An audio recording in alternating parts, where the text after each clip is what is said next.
ఇంకా చూడండి ఈ ఫోటో చూడండి. కేవలం కోదండరాం సారు ఎమ్మెల్సీ పదవి కోసమే కాంగ్రెస్ కోసం ప్రచారం చేసింది. ఎమ్మెల్సీ పదవి కోసమే. వాస్తవానికి ఏంటంటే ఆయనకు ముఖ్యమంత్రి పదవి కూడా తక్కువనే ఉండు, కానీ ఇప్పుడు కార్పొరేటర్ పదవి కూడా చాలా ఎక్కువనే అనిపిస్తుంది నాకు. మేధావులు అని చెప్పుకొని వీళ్ళు చేయాల్సిన పని ఏంటంటే ప్రజల తరపున ప్రశ్నించాలి. ఏ పార్టీకి తొత్తులుగా మారద్దు. నువ్వే ఒక పార్టీ పెట్టుకుంటువి, ఆ పార్టీ నుండి ఎందుకు ఫైట్ చేస్తావు?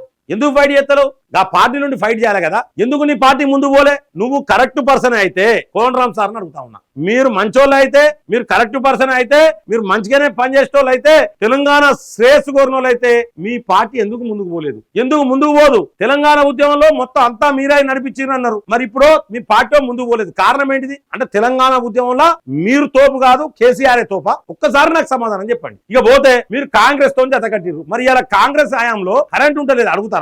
నిరుద్యోగ సమస్య ఉన్నది, కోదండరాం సార్ అడుగుతారా?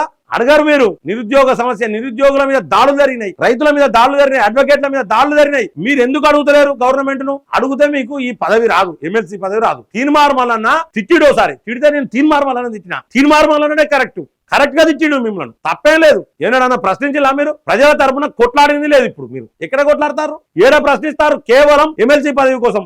ఆ సియాసత్ పత్రిక ఆయనకో ఎమ్మెల్సీ పదవి కోసం వార్తలు కాంగ్రెస్ కు అనుకూలంగా రాసినందుకు, ఆయనకో కాంగ్రెస్ కు అనుకూలంగా ప్రచారం చేసినందుకు మీకు గవర్నర్ కోటాల మీకు ఇచ్చిండ్రు. గవర్నర్ కోటాల ఎమ్మెల్సీలు ఇవ్వాలంటే ఇది కాదు ప్రొసీజర్. తటస్థంగా ఉన్న వాళ్ళకి ఇస్తారు. అందుకే దాసోత్సవానికి అంతకుముందు ఇవ్వలేదు. అంతకుముందు ఆయన హైకోర్టుకు పోయిన తర్వాత ఆ హైకోర్టు ఇచ్చిన ఉత్తర్వులను సుప్రీంకోర్టు క్యాన్సిల్ చేసింది. వీళ్ళు ఇలా ప్రమాణ స్వీకారం చేసింది. కారణం అదే. ఎందుకంటే మీరు కూడా తటస్థంగా లేరు, కాంగ్రెస్ కు తొత్తులుగా మారినందుకే మీ ఇద్దరికి ఇచ్చిర్రు. ఈ సియాసత్ పేపర్ అయినకు ఈ యొక్క కోదండరాం సార్కి ఇచ్చిందే గవర్నర్ కోటాల ఎమ్మెల్సీలు కాంగ్రెస్ కోసం ప్రచారం చేసేందుకు. కేవలం పదవులకు ఆశించే వీళ్ళు ప్రచారం చేసింది తప్పితే ప్రజల సంక్షేమం కోసం కాదు. ప్రజల తరపున ప్రశ్నించే పరిస్థితి వీళ్ళ దగ్గర లేదు. మిత్రులారా, దయచేసి మిత్రులారా తప్పుగా తీసుకోవద్దు. నా గురువు అయినే అటువంటి గురువు కూడా ఇలా కరెక్ట్ లేడు అంటే చాలా బాధ అనిపిస్తుంది. మేధావులు అని చెప్పుకొని వీళ్ళు ఏంటంటే ప్రజల తరపున ప్రశ్నిస్తలేరు, కొట్లాడతలేరు, దమ్ముకొచ్చారు. వీళ్ళకి కావాల్సింది పదవి. ఇప్పుడు దీన్ని ప్రతి ఒక్కరు కూడా ఖండించాలి మిత్రులారా. దయచేసి మిత్రులారా ప్రతి ఒక్కరు దీన్ని ఖండించండి.